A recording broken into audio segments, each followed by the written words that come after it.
Welcome to Inner Power Audio. Before we begin, take a slow breath. Let the noise of the day fade for a moment. If this message gives you strength, subscribe to Inner Power Audio, like this video, and share it with someone who needs to keep going. Now, let's begin. Most people do not fail because they have no dreams. They fail because they cannot stay loyal to those dreams after the feeling disappears. They start strong. They buy the notebook. They make the plan. They set the alarm.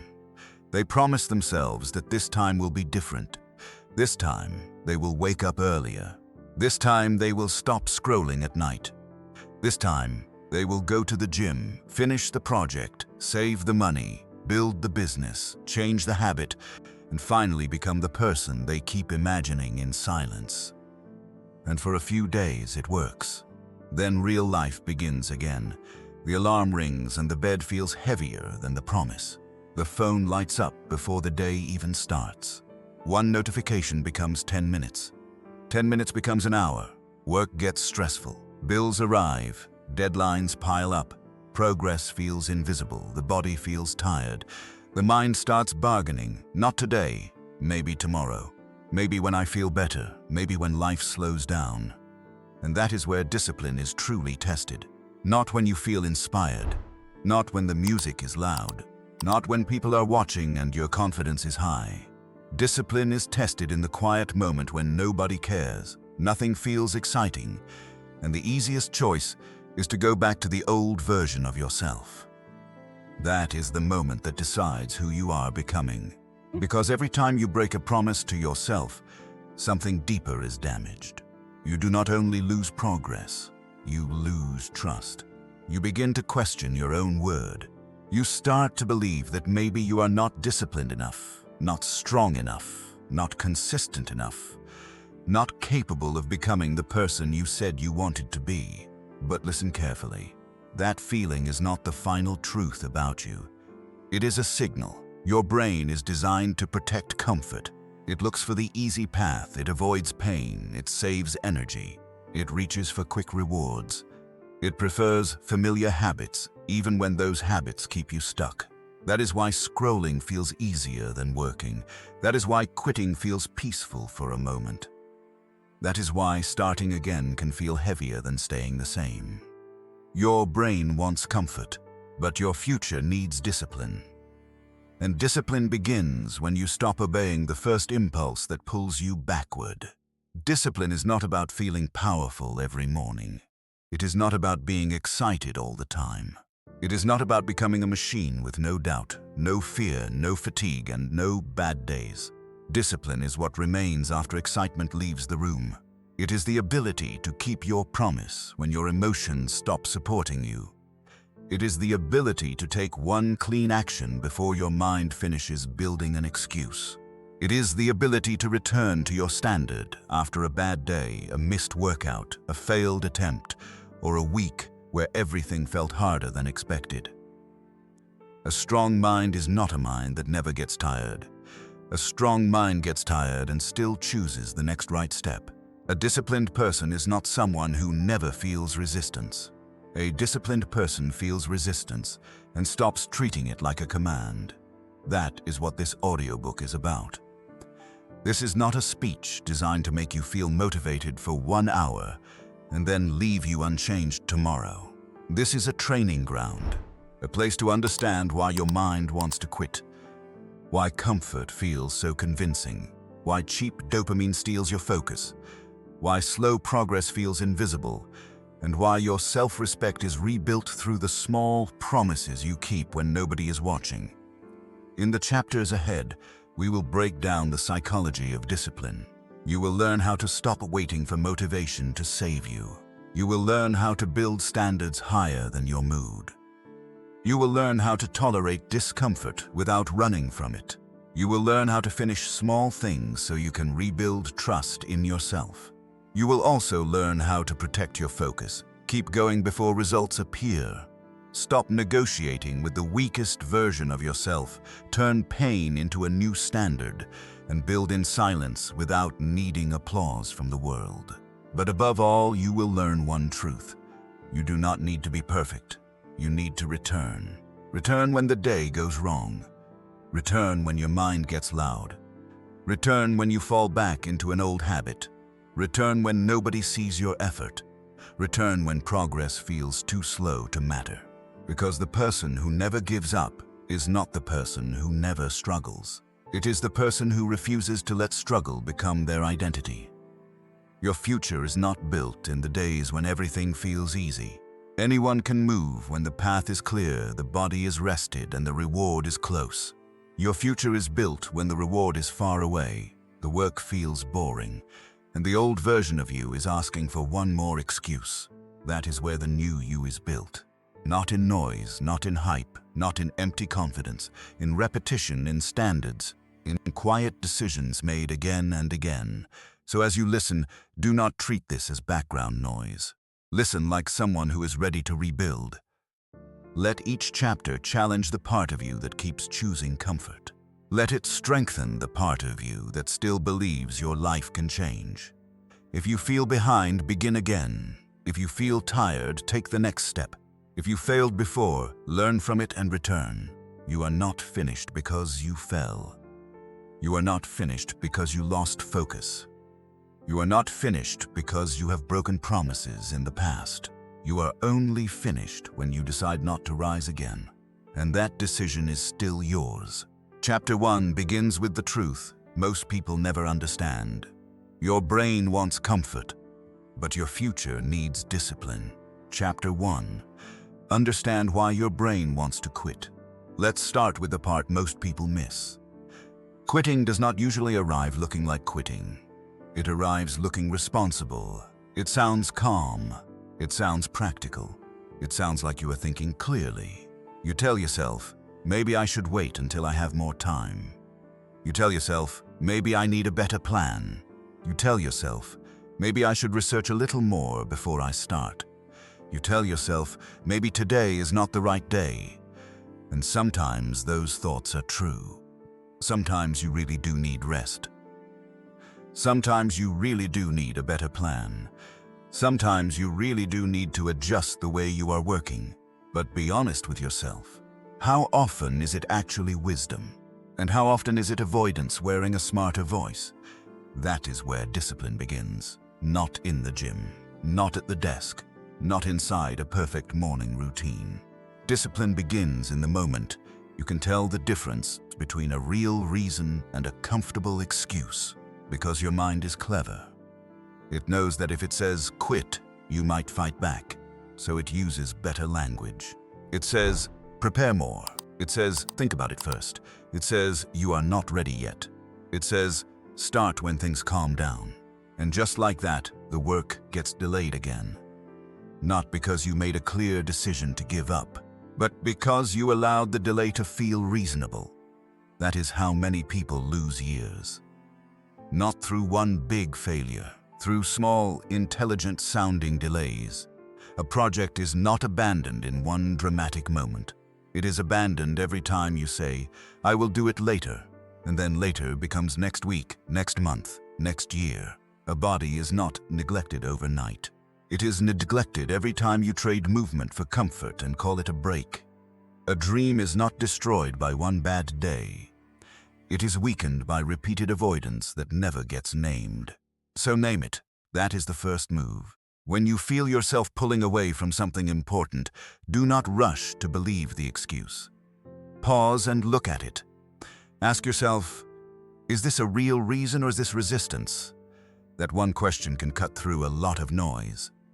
Because resistance often hides inside productive-looking activity.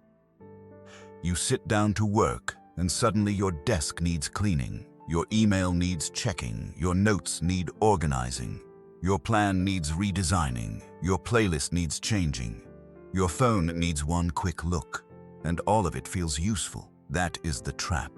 Useful is not always important. Busy is not always brave. Preparation is not always progress. Sometimes preparation is just fear in a cleaner outfit. You can spend 3 hours organizing your life and still avoid the one action that would actually change it. You can watch 10 videos about discipline and still avoid the 5 minutes of discipline sitting right in front of you. You can make a beautiful plan and still never do the uncomfortable first step.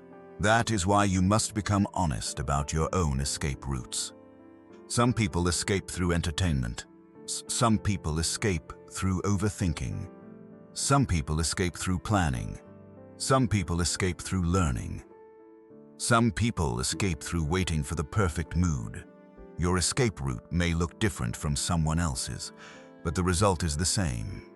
The real work remains untouched. So here is the question.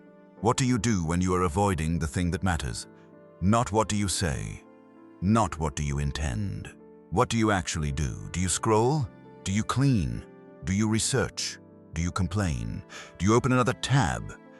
Do you tell yourself you work better under pressure? Find your pattern.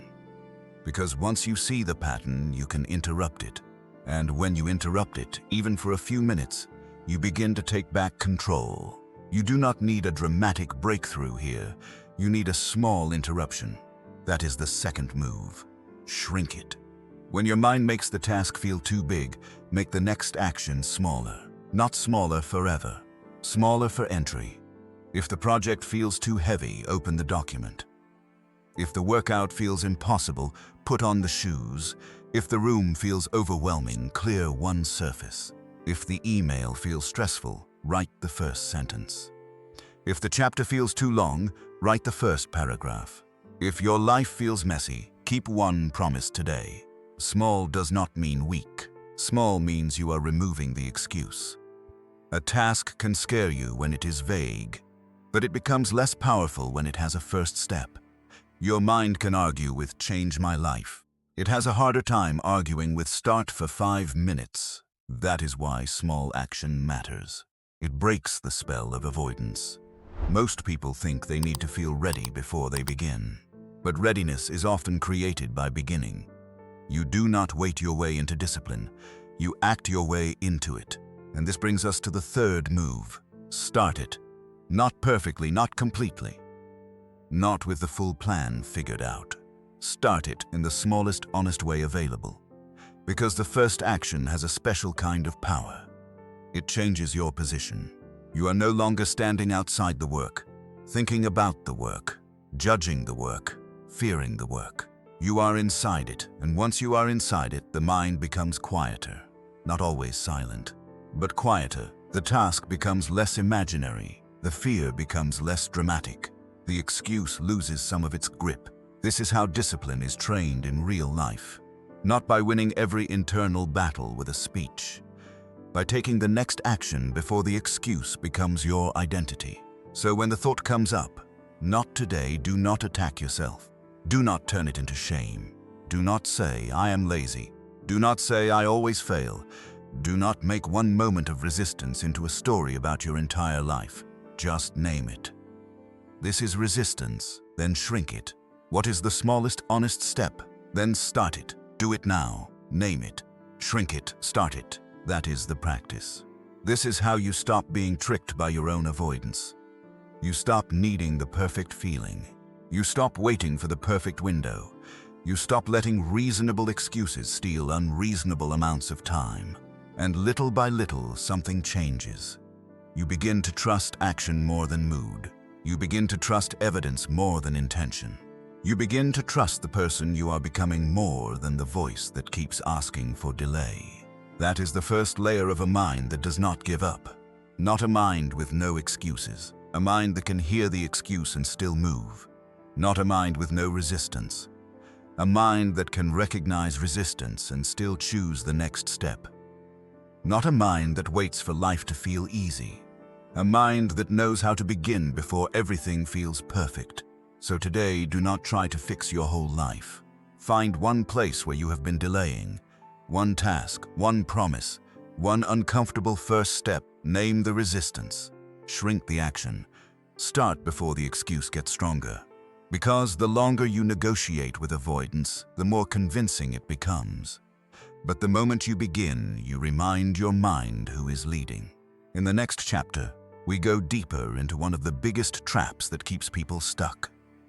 Waiting for motivation to save them. Chapter 2. Stop waiting for motivation to save you. Here is the mistake that keeps many people stuck. They treat motivation like a leader. They wait for it to arrive. They for it to speak. They wait for it to tell them, now you are ready. But motivation was never meant to lead your life. Motivation is a spark. It can start something. It can wake you up for a moment. It can make you feel powerful after a good video, a hard conversation, a new goal, or a painful realization. But a spark is not a system. A spark can light the fire. It cannot keep the fire alive every day. That is where people get trapped. They feel motivated on Sunday night, so they promise themselves everything will change on Monday. They imagine the new routine. They picture the better body, the cleaner room, the finished project, the stronger version of themselves. Then Monday comes. The alarm rings, the room is cold, the inbox is full. Work is already waiting, the body feels slow, the mind feels crowded. The feeling from Sunday night is gone, and suddenly the promise feels different. Not impossible, just less exciting. That is the moment most people misunderstand. They think, I lost my motivation, so maybe this is not the right time. No, you did not lose your ability. You lost a feeling, and feelings are not foundations. If your life only moves when your feelings are strong, your life will always move inconsistently. Some days you will feel focused. Some days you will feel scattered. Some days you will feel confident. Some days you will feel behind before the day even begins. That is normal. You are human. But your future cannot depend on your best mood showing up every morning. You need something more stable than emotion. You need a rule, not a complicated rule, a simple one. Because the mind does not need more drama, it needs fewer decisions. Think about your own life. The hardest part is often not the work itself. The hardest part is the debate before the work. Should I do it now? Should I wait? Should I start later? Do I have enough energy?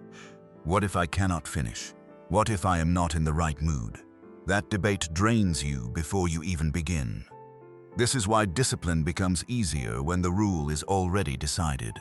If your rule is, I write for 10 minutes before I check my phone, there is less to discuss. If your rule is, I walk after work before I sit on the couch, there is less to negotiate.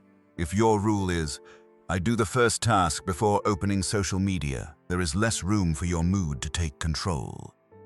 The rule protects you from the version of yourself that only chooses what feels good right now, and that version exists in everyone.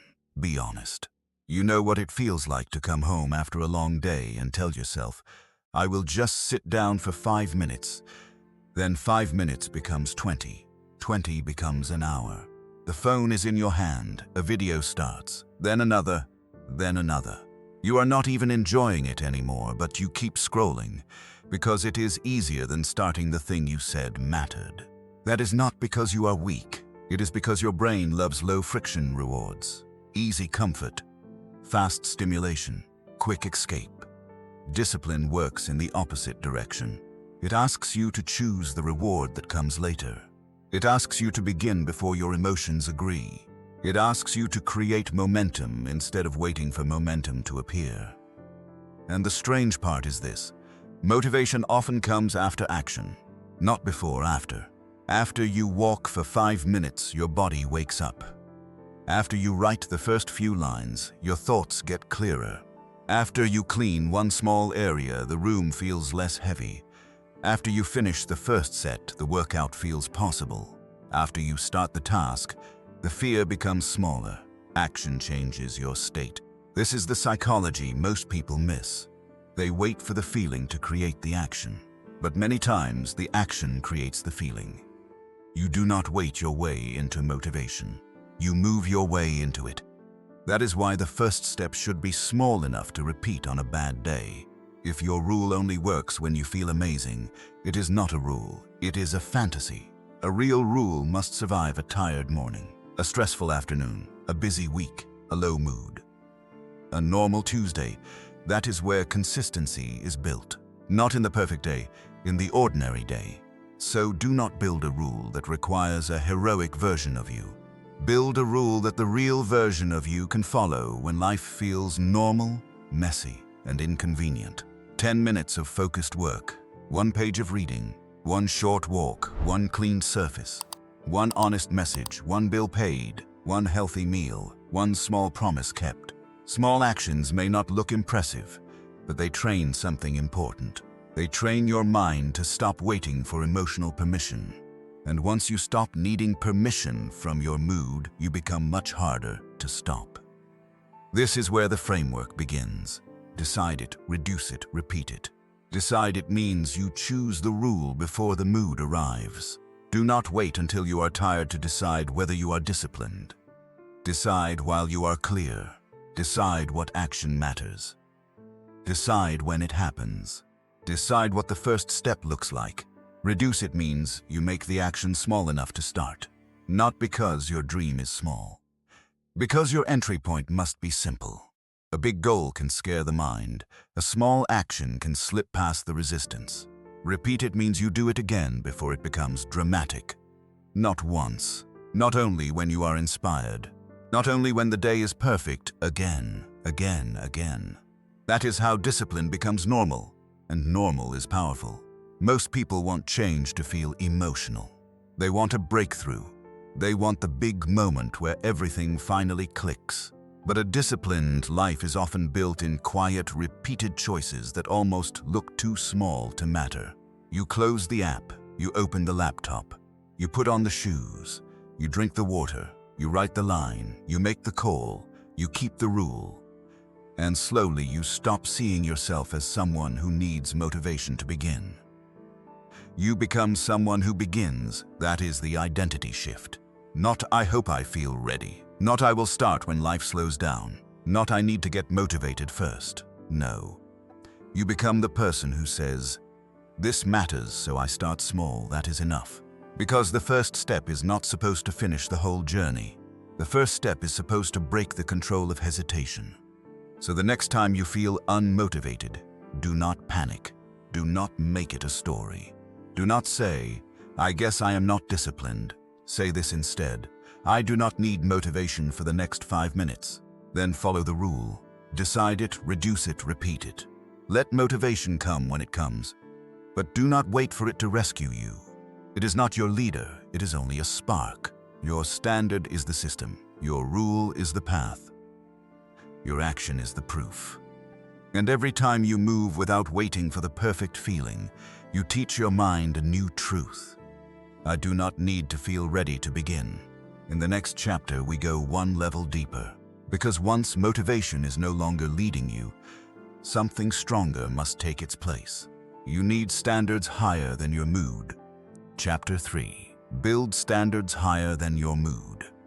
Now that motivation is no longer your leader, you need something stronger to guide you. You need standards, not wishes, not good intentions. Not a version of yourself that only exists when life feels easy. Standards. A standard is the line you decide not to keep crossing. It is the quiet agreement you make with yourself about how you will live, how you will work, how you will treat your body, how you will protect your focus, and how you will respond when your mood tries to pull you lower. Because your mood will change, that is guaranteed. Some days you will wake up feeling clear. Some days you will wake up irritated for no obvious reason. Some days a message, a bill, a deadline, a bad night of sleep, or one small disappointment can shift your entire state before breakfast. And if your life is built on mood, your direction will change every time your feelings change. That is not freedom. That is emotional weather controlling your future. A disciplined person does not deny their mood. They simply refuse to let mood become the final authority. There is a difference. You can feel tired and still keep your word. You can feel annoyed and still speak with control. You can feel insecure and still do the work. You can feel unready and still take the next step. The goal is not to stop having emotions. The goal is to stop letting every emotion rewrite your standards. Think about that. How many times have you lowered your standard because of one temporary feeling? You said you would not scroll at night, but you felt stressed, so you did. You said you would wake up early, but the bed felt too comfortable, so you stayed. You said you would stop spending money on things you did not need, but you felt bored, so you bought something. You said you would work on your future after your job, but the couch looked easier, so you chose comfort. And in the moment, each choice felt small, but repeated small choices become a life. That is why standards matter. A standard protects the future version of you from the emotional version of you. It gives you a line to return to when the day gets messy. It keeps you from making permanent damage from temporary feelings, and this is where you must become honest. Most people do not lack knowledge. They know what would help them. They know the phone is stealing their focus. They know the late nights are damaging their energy. They know the excuses are becoming expensive. They know the project will not build itself. They know the body will not change without movement. They know the future will not improve through hoping. The problem is not that they do not know. The problem is that their standard is not strong enough to survive discomfort. So they keep choosing what feels easier, then wonder why their life feels harder. That is the cost. A low standard feels comfortable today, but it creates a heavier life tomorrow. A high standard may feel uncomfortable today, but it creates a lighter life later. This is the trade. You pay either way. You either pay the price of discipline now, or you pay the price of regret later. And regret is always more expensive.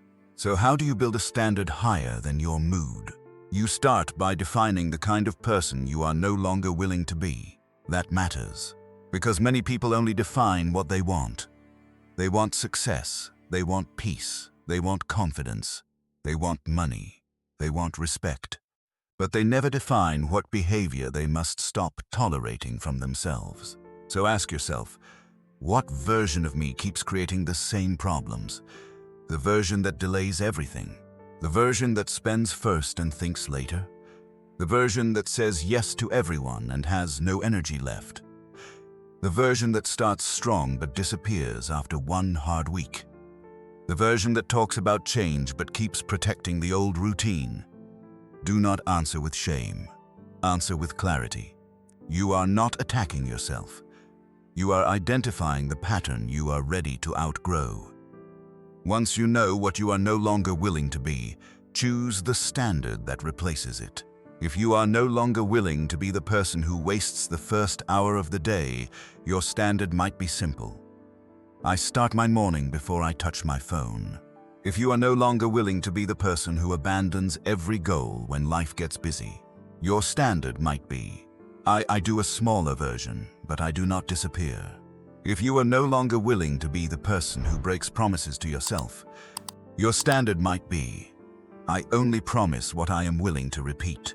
If you are no longer willing to be ruled by stress, your standard might be, I pause before I respond. Notice something. These standards are not complicated, they are clear. And clarity is what gives a standard power. A vague standard cannot guide you. I need to do better is too weak. Do 10 minutes before entertainment is stronger. I should be more focused is too soft. No social media before the first task is done is stronger. I want to be healthier is too broad. Walk after dinner, even for 10 minutes, is stronger. A standard must be clear enough that your tired self can understand it, because that is who will need it most. Not the inspired version of you, the tired version, the stressed version, the version that wants to compromise. That is why your standard cannot depend on perfect energy. It must be simple enough to follow when the day is not perfect. Now, here is the difficult part. A standard only becomes real when it costs you something. If your standard never interrupts your comfort, it is only an idea. If it never changes a decision, it is only a sentence. If it never asks you to say no, turn off the phone, leave the couch, close the app, apologize, finish the task, or hold your line, then it is not yet a standard. It is decoration. Real standards change behavior, quietly, repeatedly, especially when nobody is watching. So today, do not create 10 new standards. Create one line, one behavior. One place where your mood no longer gets the final vote. Maybe it is your morning. Maybe it is your focus. Maybe it is your health. Maybe it is your money. Maybe it is the way you speak when you are frustrated. Maybe it is the promise you keep avoiding. Choose one area and write the line clearly. Then live by it for the next 24 hours, not forever. Not perfectly, just today. Because a new standard does not become your identity through a speech. It becomes your identity through proof. You prove it once, then again, and each time you are telling your mind, this is who we are now. Not the person who is controlled by every mood. Not the person who changes direction with every feeling. Not the person who waits for life to become easy before doing what matters. You are becoming someone with a line, someone with a standard. Someone who can feel the emotion and still choose the action. That is strength. Not loud strength, quiet strength. The kind no one sees at first, but over time, everyone feels. Because when your standards rise, your life has no choice but to rise with them. So remember this, your mood is allowed to speak, but your standard must lead. In the next chapter, we will talk about the place where standards become real, discomfort. Because if you cannot tolerate discomfort, you cannot protect the standard you just chose. Chapter 4. Train your mind to tolerate discomfort. Here is where your standards become real. Not when you write them down, not when you feel proud of them, not when they sound good in your head. They become real the first time they make you uncomfortable, because every standard has a cost. If your standard is to wake up earlier, the cost is leaving the bed before your body wants to. If your standard is to protect your focus, the cost is turning away from easy distraction. If your standard is to get healthier, the cost is choosing movement when comfort looks better. If your standard is to build your future, the cost is working when the reward still feels far away. And this is where many people quietly break. They do not break because the goal is impossible. They break because the discomfort feels bigger than the decision. That is why discipline is not only about having a goal. It is about building the ability to stay with discomfort long enough to do what matters. Listen closely. Discomfort is not always danger. Sometimes discomfort is just the feeling of leaving an old pattern. It is the awkward feeling before a hard conversation. It is the heaviness before a workout. It is the boredom during deep work. It is the nervous energy before you start something new. It is the pressure you feel when you choose responsibility instead of escape. Most people feel discomfort and immediately look for a way out. They grab the phone. They delay the task. They eat something they did not plan to eat. They open another tab. They avoid the conversation. They tell themselves they will handle it later. And for a moment, they feel relief. But relief is not always freedom. Sometimes relief is just the reward you get for staying the same. That is the part you have to understand. Every time you escape discomfort too quickly, you teach your mind that discomfort is something to obey. You teach it that a hard feeling is a stop sign. You teach it that pressure means retreat. And over time, your world becomes smaller. You avoid harder work. You avoid honest conversations. You avoid long-term goals. You avoid anything that asks more from you than your current comfort zone can give. But the life you want is not inside the comfort zone you keep protecting. It is on the other side of the discomfort you keep escaping. This does not mean you should destroy yourself. It does not mean you should ignore real pain, real exhaustion, or real limits. Discipline is not self-punishment. It is self-training. There is a difference. Self-punishment says, I hate myself, so I will force myself. Self-training says, I respect myself, so I will strengthen myself. That distinction matters. You are not trying to become cruel to yourself. You are trying to become trustworthy under pressure. So when discomfort shows up, you do not need to panic. You do not need to make it dramatic. You need to learn how to stay with it for a little longer than before. That is how tolerance is built, not all at once, a little at a time. Think about someone going back to the gym after months of doing nothing. The first workout feels uncomfortable. The body feels stiff. The breathing feels harder. The muscles complain. The mind says, this is terrible. Stop. But if that person stays calm and finishes a small workout, something changes. Not just in the body. In the mind learns, I can feel discomfort and survive it. That lesson is powerful, because the same lesson applies everywhere. You can feel bored and still focus. You can feel nervous and still speak. You can feel tired and still do a smaller version. You can feel tempted and still choose the better option. You can feel pressure and still stay composed. That is mental strength. Not having no discomfort, but not being controlled by it. Here is a simple way to train it. When discomfort appears, do not ask, how do I make this feeling disappear? Ask a better question. What is this discomfort asking me to practice? Maybe it is asking you to practice patience. Maybe it is asking you to practice focus. Maybe it is asking you to practice honesty. Maybe it is asking you to practice restraint. Maybe it is asking you to practice courage. The feeling is not always the enemy. Sometimes it is the training signal, and once you see it that way, you stop running so fast. You start observing. You breathe. You slow down. You remind yourself, this is uncomfortable, but it is not impossible. That sentence matters. Say it when the task feels heavy. Say it when the room is messy. Say it when the workout begins. Say it when your mind wants quick comfort. This is uncomfortable, but it is not impossible. Then take one controlled action, not a huge action, a controlled one.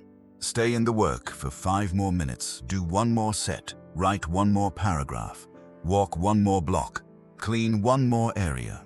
Hold your response for 1 more breath. Let the craving pass for 1 more minute. That is how you expand your capacity. You do not need to win the whole war in 1 moment. You need to prove that discomfort does not get instant control over you. This is where many people underestimate small victories. They think small acts do not matter. But every time you stay with discomfort and choose well, you are building evidence. Evidence that you do not have to obey every urge. Evidence that you can handle more than your mind first believes. Evidence that your standard is stronger than temporary discomfort. And over time, this becomes your advantage, because most people are controlled by what feels easy. They stop when it gets boring.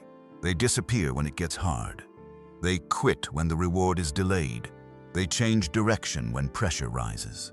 But if you can tolerate discomfort, you become different. You become stable. You become harder to move. You become someone who can keep building while other people are still searching for comfort. That is quiet power, not loud, not dramatic, but real. So today, choose 1 small discomfort on purpose. Not something extreme, something honest. Do the task you have been avoiding for 10 focused minutes. Take the walk even if you do not feel like moving. Start the conversation you keep delaying. Turn off the app before it steals another hour. Finish the small promise even when comfort asks you to stop. Train yourself to stay. That is the practice. Stay with the feeling. Breathe through the pressure. Choose the action that matches your standard. Because the goal is not to feel comfortable all the time. The goal is to stop needing comfort before you can do what matters. That is how discipline grows. That is how confidence becomes real. That is how you build a mind that does not run every time life becomes difficult. Remember this, discomfort is not the enemy of discipline. Discomfort is where discipline is proven. In the next chapter, we will talk about one of the fastest ways to rebuild self-trust, finishing small things. Chapter 5. Finish small things to rebuild self-trust. There is a quiet kind of damage that most people do not notice. It happens every time you start something and leave it unfinished.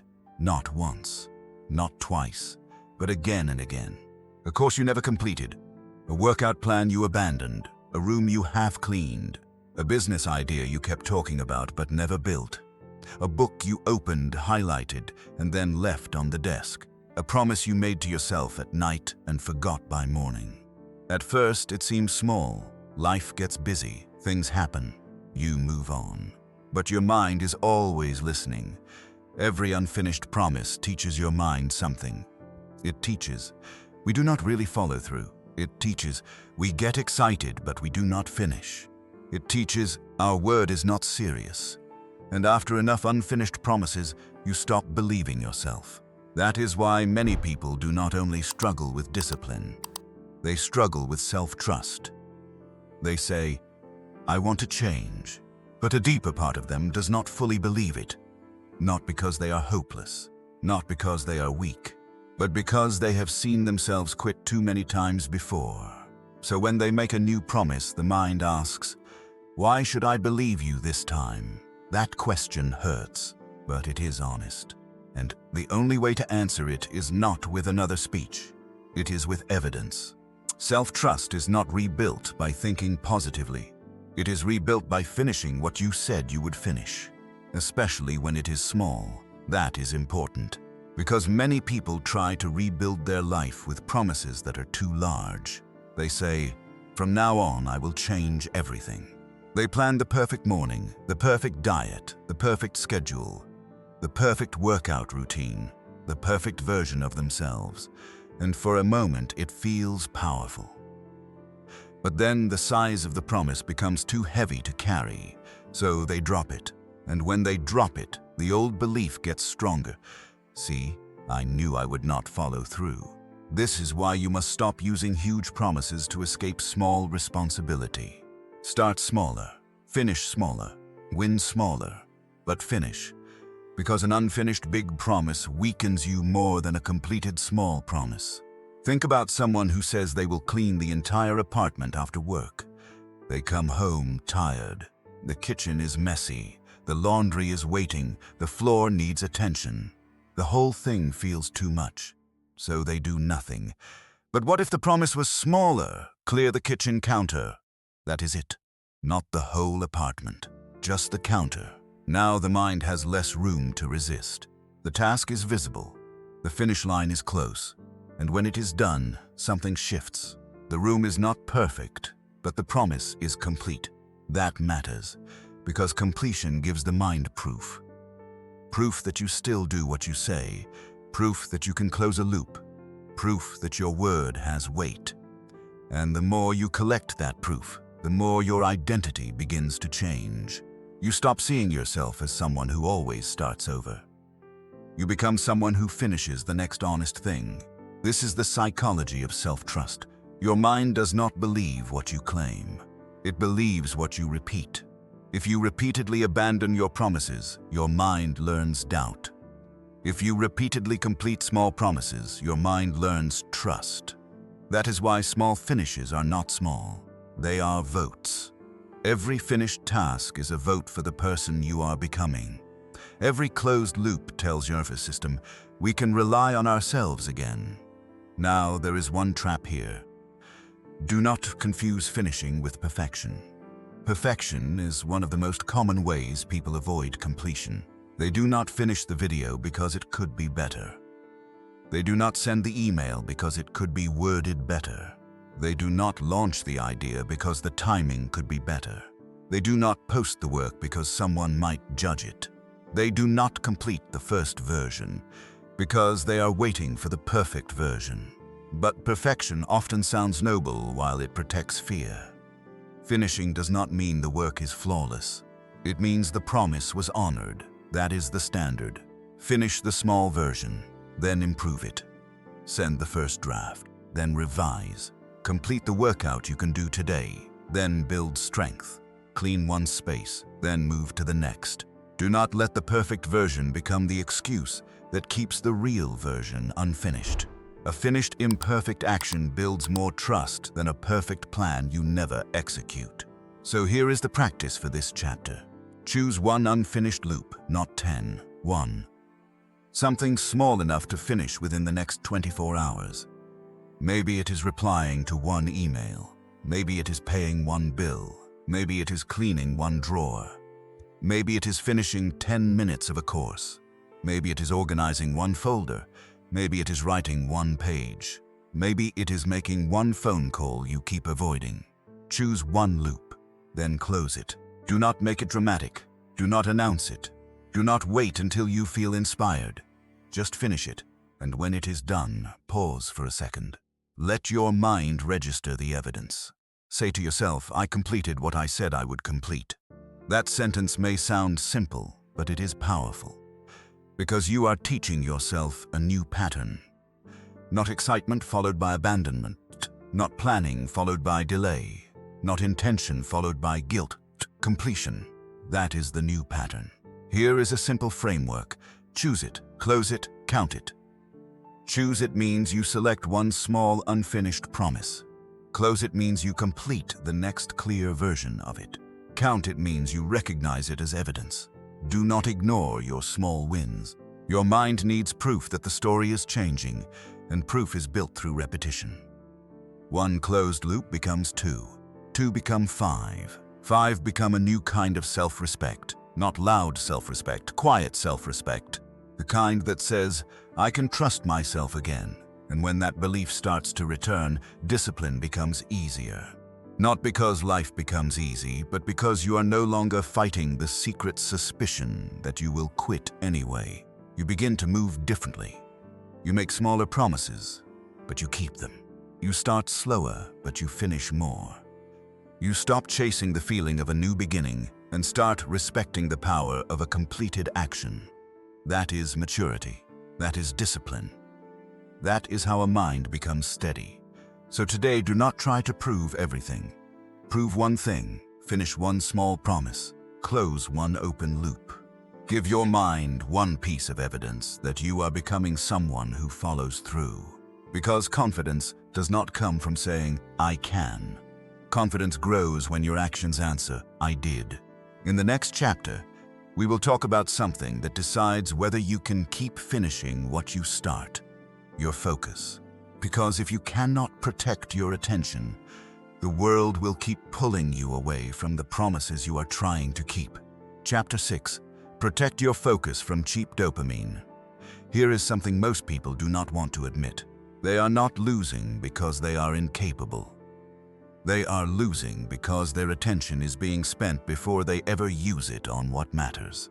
You wake up with a limited amount of focus, a limited amount of patience, a limited amount of mental energy.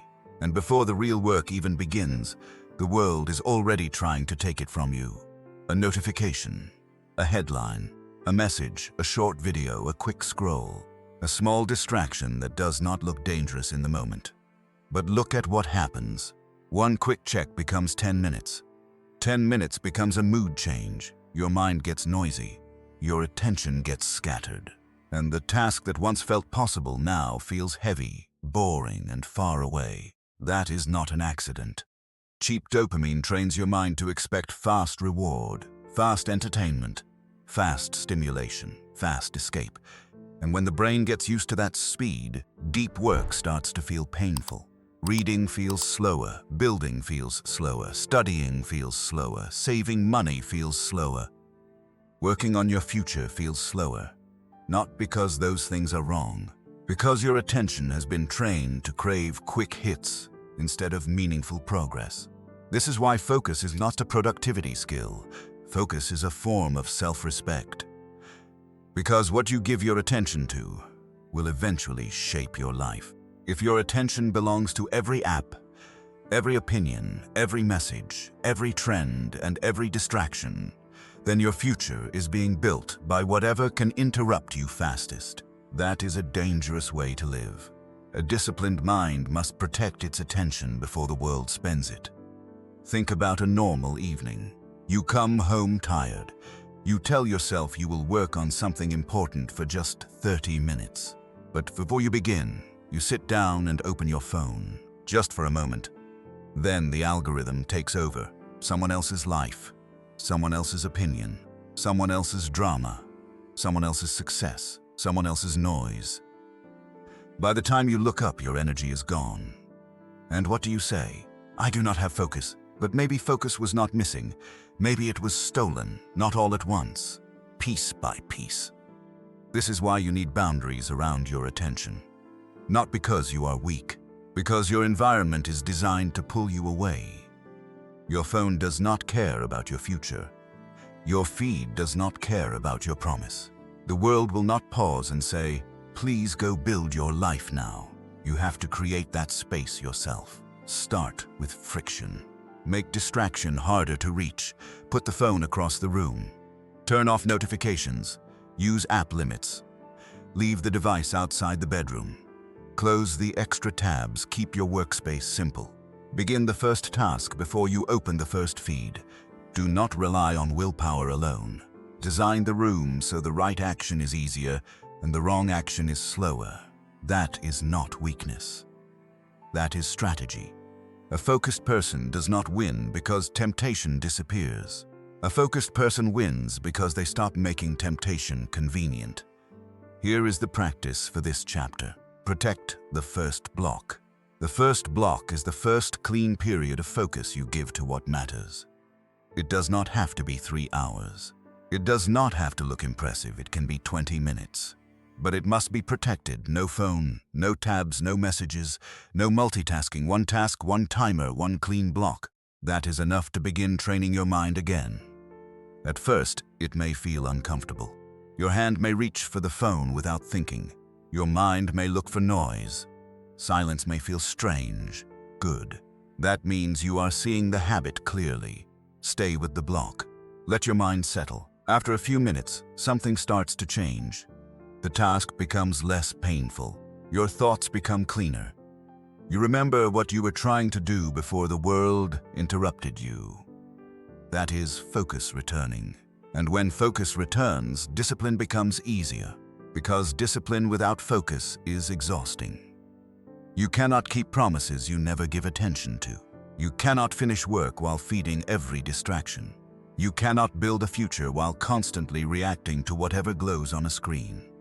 So today, choose one block, 20 minutes, 30 minutes, one task that matters, before entertainment, before scrolling, before reacting to everyone else. Give your future the first clean piece of your attention. That is the standard. Not because one block will change your whole life immediately, but because one protected block teaches your mind a new order. My attention belongs to my future first. Remember this: what controls your attention controls your direction. And if you want a disciplined life, you must stop donating your focus to things that do not deserve your future. In the next chapter, we will talk about one of the hardest parts of discipline: continuing before the results show up. Chapter 7. Keep going before the results show up. There is a stage in every serious change where the work is real, but the result is still quiet. This stage tests almost everyone. You are doing the right things. You are showing up. You are trying to be consistent. You are making better choices. But the outside world has not changed yet. The mirror looks almost the same. The count looks almost the same. The skill still feels rough. The project still feels unfinished. The people around you still do not notice. Life does not suddenly reward you just because you started trying. And that silence can make you doubt everything. You start asking, is this even working? You start wondering, am I wasting my time? You start thinking, maybe I should switch plans. But listen carefully. A lack of visible results is not always a lack of progress. Sometimes the work is working before the world can see it. A seed does not look like a tree when it is growing underground. A foundation does not look like a house when it is being built. A new identity does not always look powerful in the beginning. At first, it just looks like small choices repeated while nobody is impressed. That is why this chapter matters. Most people can work when the reward is close. They can push when progress is obvious. They can stay excited when someone is cheering. But discipline becomes real when you keep going without constant proof, because real growth has a delay. You put in effort now and the visible result arrives later. That delay is where many people quit, not because the process failed, because they could not handle the silence between action and evidence. Think about someone trying to get healthier. The first week they walk, they drink more water, they eat better, they sleep earlier. But after 7 days, the mirror does not deliver a dramatic transformation. So the mind says, nothing is happening, but something is happening. The body is learning, the routine is forming, the identity is shifting. The person is becoming someone who shows up, that matters before the result appears. Or think about someone building a business after work. At first, there is no applause, no money, no clear sign. Just a tired person at a kitchen table, opening a laptop when everyone else is relaxing. It looks ordinary, but that ordinary hour, repeated long enough, becomes the difference. This is why you must stop measuring everything too early. If you judge a process before it has had time to work, you will keep abandoning good things in their invisible stage. Instead, track the input. Did I show up today? Did I protect the focus block? Did I take the small action? Did I repeat the standard? Did I keep the promise even when the result was not visible? These questions matter because they keep your attention on what you control. You cannot fully control when the reward arrives. But you can control whether you keep becoming the kind of person who is ready for it. This is where disciplined people are different. They do not need applause every day. They do not need proof every hour. They do not change direction every time progress feels quiet. They learn to respect the invisible part of growth, and that is not easy, because the modern world trains you to expect quick confirmation, post and check reactions, send and wait for replies, buy and receive fast, search and get answers immediately. But a meaningful life does not grow at the speed of a notification. Your body needs repetition. Your mind needs repetition. Your skills need repetition. Your self-trust needs repetition. Your future needs repetition. And repetition often feels boring before it feels powerful. So here is the practice. Measure the streak of showing up, not the size of the reward. For the next 24 hours, choose one area where you have been impatient. Health, money, skill, work, healing, confidence. Focus. Ask yourself, what is the input I can repeat today? Not the outcome, the input. Then do it. If the result is quiet, let it be quiet. Your job is not to force the result to appear today. Your job is to keep the process alive long enough for the result to have a chance. That is discipline. Doing the right thing before the reward becomes visible. Trusting the work without worshiping the timeline. Showing up when the evidence is still small. And here is the truth. The people who change their lives are not always the people who feel the most certain. They are often the people who keep going while uncertainty is still in the room. So do not quit just because the result has not introduced itself yet. Do not mistake silence for failure. Do not abandon the seed because it has not become a tree by morning. Keep watering it. Keep showing up. Keep becoming. The work is working before the world can see it. In the next chapter, we will talk about a battle that happens inside every person who wants to change. The moment you must stop negotiating with your weakest self. Chapter 8. Stop negotiating with your weakest self. Everyone has a version of themselves that wants the easy way out. You have one. I have one. Every person who has ever built anything meaningful has one. It is the version of you that speaks when you are tired. The version that says, skip it just this once. The version that says, you have done enough. The version that says, you can fix it later. The version that chooses comfort now and sends the cost to your future. That version is not evil. It is not something to hate. But it is also not the part of you that should be leading your life. This is where many people lose control. They let their weakest moment make their strongest decisions. They make financial decisions when they feel empty. They send emotional messages when they feel triggered. They quit good habits when they feel tired. They abandon long-term goals when one bad day makes everything feel pointless.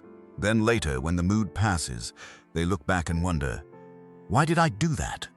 Because in that moment, the weakest self was in charge. Discipline means learning to recognize that version without obeying it. You do not need to argue with it all day. You do not need to shame it. You do not need to pretend it does not exist. You need to stop giving it the authority to decide. Think about this. If you knew that tomorrow morning you would feel tired, would you let that tired version design your whole life? If you knew that after work you would crave comfort, Would you let that exhausted version decide whether your future matters? If you knew that stress makes you impulsive, would you let the stressed version of you spend money, break promises, or speak without control? Probably not. So why do it in real time? This is why decisions must be made before the weakest moment arrives. You do not wait until temptation is loud to decide your standard. You decide when you are clear. You decide the night before. Decide before the app opens. You decide before the craving takes over. You decide before the emotional storm writes the script. Because once you are inside the weakest moment, your thinking becomes smaller. The mind looks for relief, not wisdom. It wants release, not responsibility. It wants the fastest path back to comfort.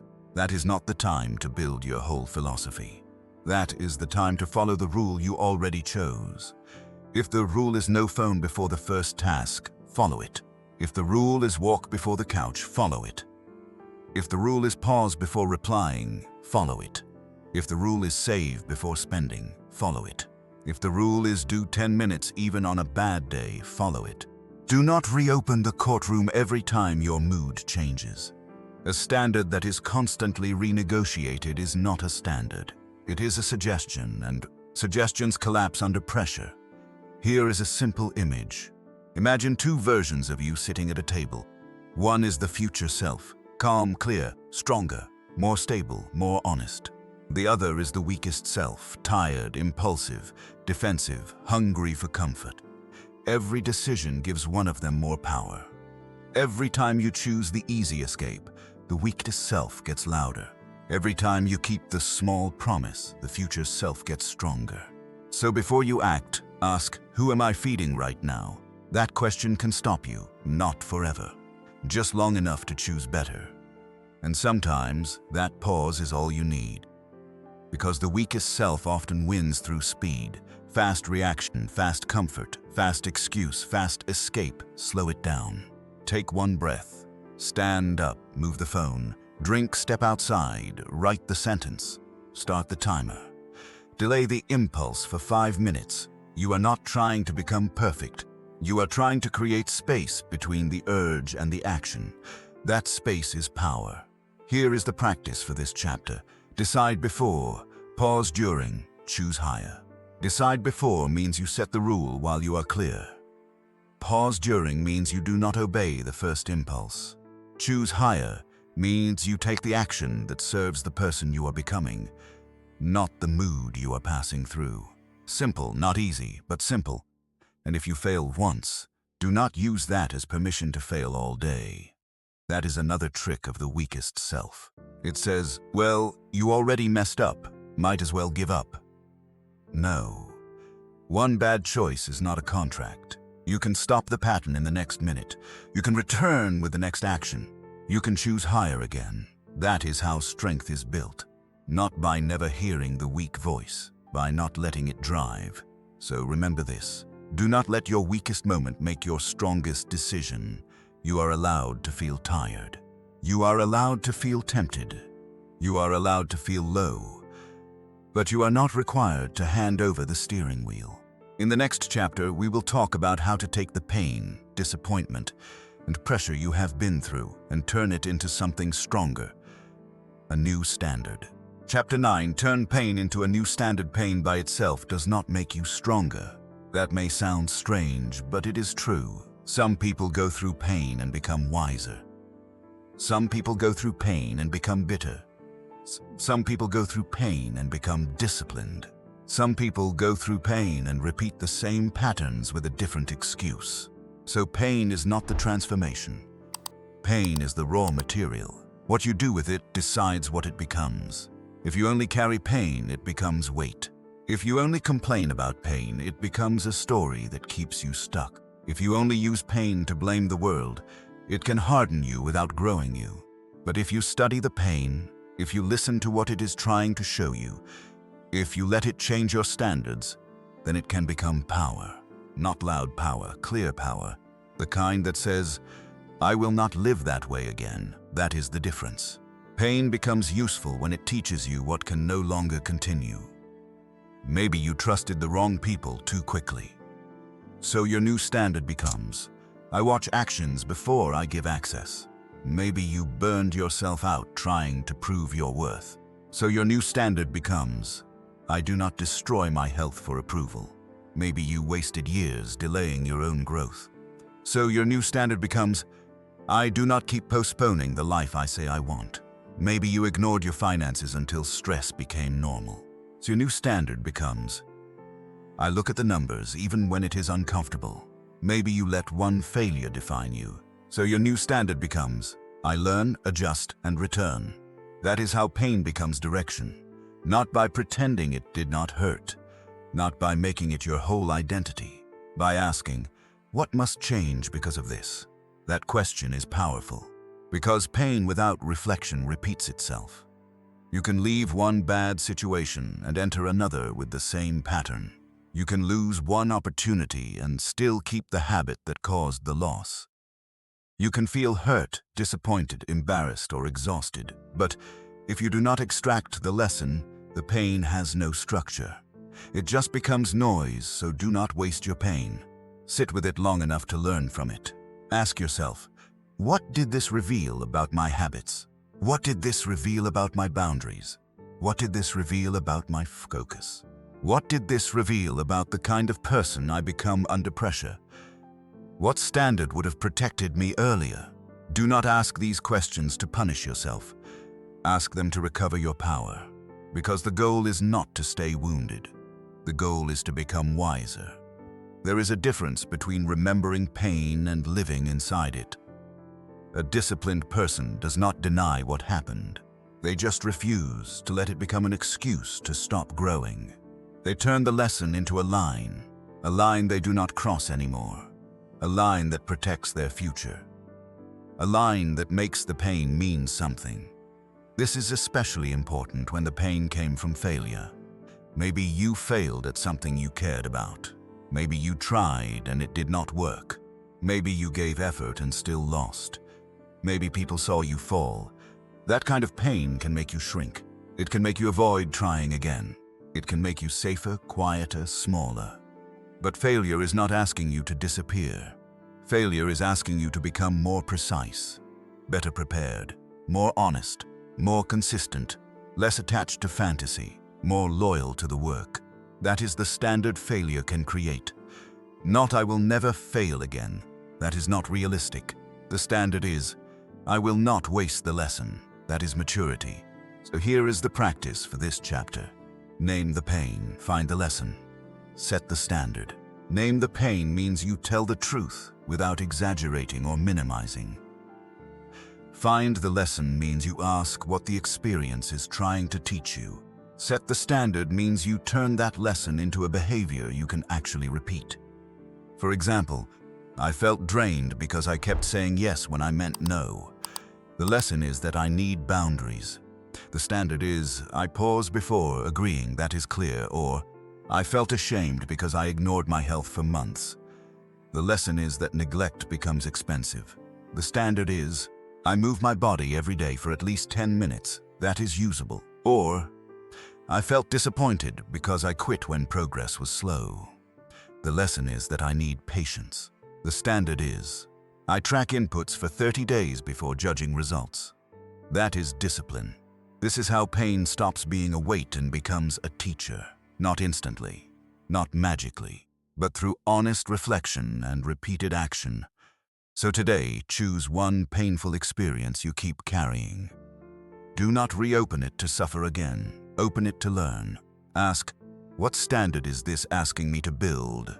Then write the answer in one sentence. That sentence is not just a thought. It is a line. Live by it, because pain becomes power only when it becomes a standard. In the next chapter, we will talk about protecting that standard from the need for attention, approval, and applause. We will talk about building in silence. Chapter 10. Build in silence without needing applause. One of the most powerful things you can do for your future is build quietly, not secretly because you are afraid. Quietly because you are focused. There is a difference. Many people talk about the life they want more than they work for it. They announce the goal. They explain the plan. They share the new identity. They tell people what they are about to build. And for a moment, it feels good. It feels like progress. It feels like the world already sees the new version of them. But talking about change can sometimes give you the emotional reward before the work is done. You feel seen before you have become consistent. You feel praised before you have produced evidence. You feel like you have started, when really you have only spoken. That is why silence can be powerful. Silence protects the work from needing constant approval. Because the moment your discipline depends on applause, it becomes fragile. What happens when nobody notices? What happens when the post gets no reaction? What happens when your family does not understand? What happens when your friends do not clap? What happens when the results are still small and the process is still boring? If applause is your fuel, you will stop when the room gets quiet. And the room will get quiet. Most of your growth will happen without witnesses. Nobody will see every early morning. Nobody will see the moments you choose focus over distraction. Nobody will see the private battle before the public result. Nobody will see how many times you almost quit and stayed anyway. That is normal. Do not resent it. Respect it. Because private discipline builds a kind of strength that public praise cannot create. When you build in silence, you stop performing the identity and start practicing it. You do not need everyone to know you are changing. You need your actions to know. You need your calendar to know. You need your body to know. You need your bank account to know. You need your workspace to know. You need your daily choices to know. That is where the real announcement happens, in behavior, not noise. Now, this does not mean you can never share your goals. Support can be useful. Accountability can help. The right people can encourage you. But be careful with sharing too early, too often, and with the wrong audience. Not everyone deserves access to your unfinished process. Some people will doubt it. Some people will question it. Some people will make jokes because your growth makes them uncomfortable. Some people will praise you in a way that makes you feel finished before you have truly begun. So protect the early stage. Let the work grow roots before you expose it to weather.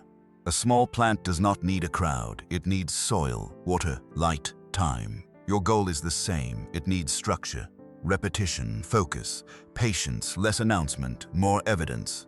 Think about the person who says nothing for 6 months but quietly changes everything. They stop arguing. They stop explaining. They stop posting every intention. They start waking up on time. They start training. They start learning. They start saving. They start building. They start becoming harder to distract. Then one day people notice. Not because the person demanded attention, because the result became visible. That kind of transformation has weight. Because it was not built for applause. It was built from alignment. This is the standard for this chapter. Let the work be enough before the world sees it. That is difficult for the ego. The ego wants credit early. The ego wants someone to say, "I see you." The ego wants proof that the effort matters. But discipline asks a deeper question. Can you keep going when the only witness is you? Can you respect the work before anyone else respects it? Can you stay loyal to the process without turning it into a performance? That is quiet discipline. And quiet discipline is one of the strongest forms of power. Here is the practice. Choose one goal you are going to protect from unnecessary noise. Do not announce every step. Do not explain it to everyone. Do not look for applause after every small action. Instead, create a private scoreboard. How many days did I show up? How many focused blocks did I complete?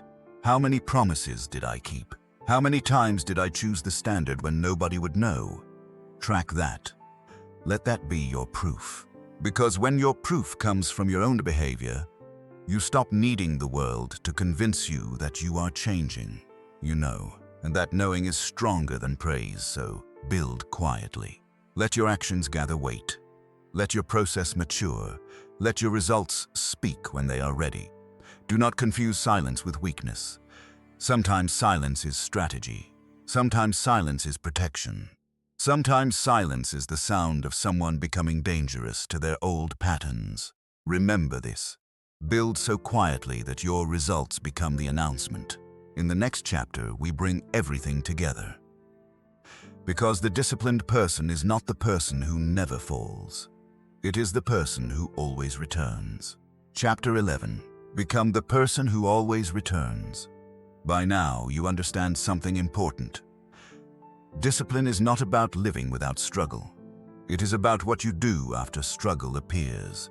This chapter matters because many people misunderstand the phrase, never give up. They think it means never getting tired, never falling off, never making mistakes, never losing focus, never having a bad week, never needing rest. But that is not real discipline. That is fantasy. A real disciplined person still has hard days. They miss sometimes, they get tired, they feel doubt. They have moments where the old pattern pulls hard. The difference is this: they return faster. That is the skill, not perfection. Return. Return after the missed workout. Return after the bad night of sleep. Return after the emotional decision. Return after the week that did not go as planned. Return after disappointment. Return after failure. Return after you catch yourself drifting. Because the real danger is not one bad day.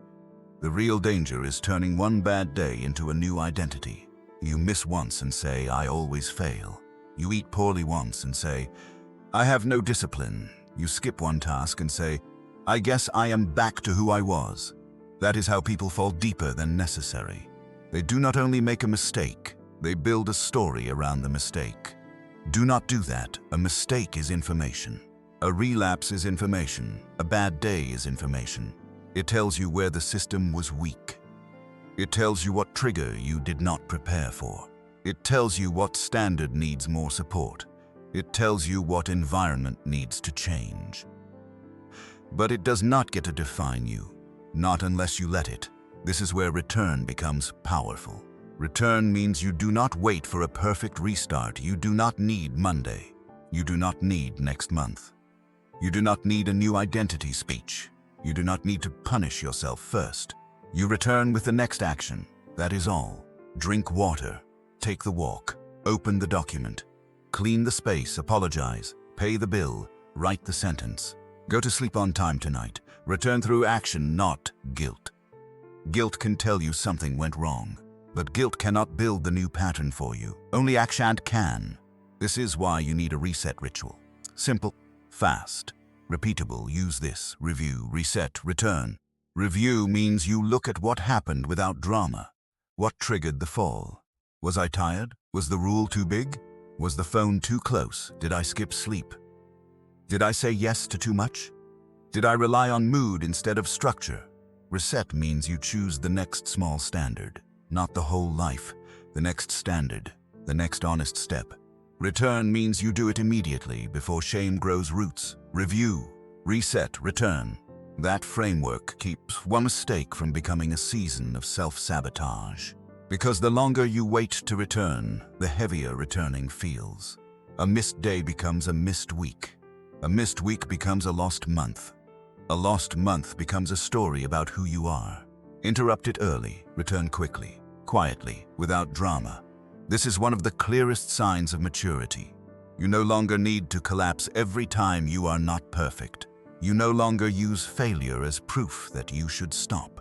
You no longer worship the version of yourself that fell. You learn, you adjust, you come back, and each return builds a different kind of confidence.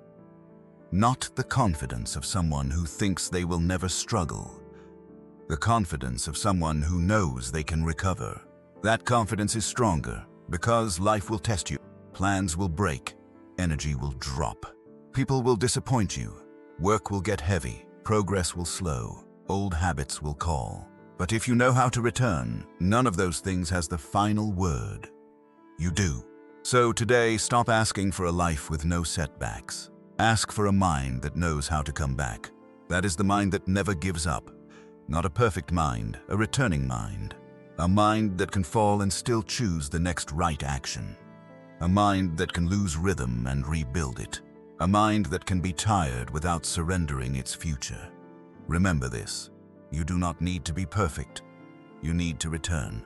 And every time you return, you prove that the old pattern is no longer the owner of your life. In the outro, we will bring the whole journey together, not as a speech, as a decision.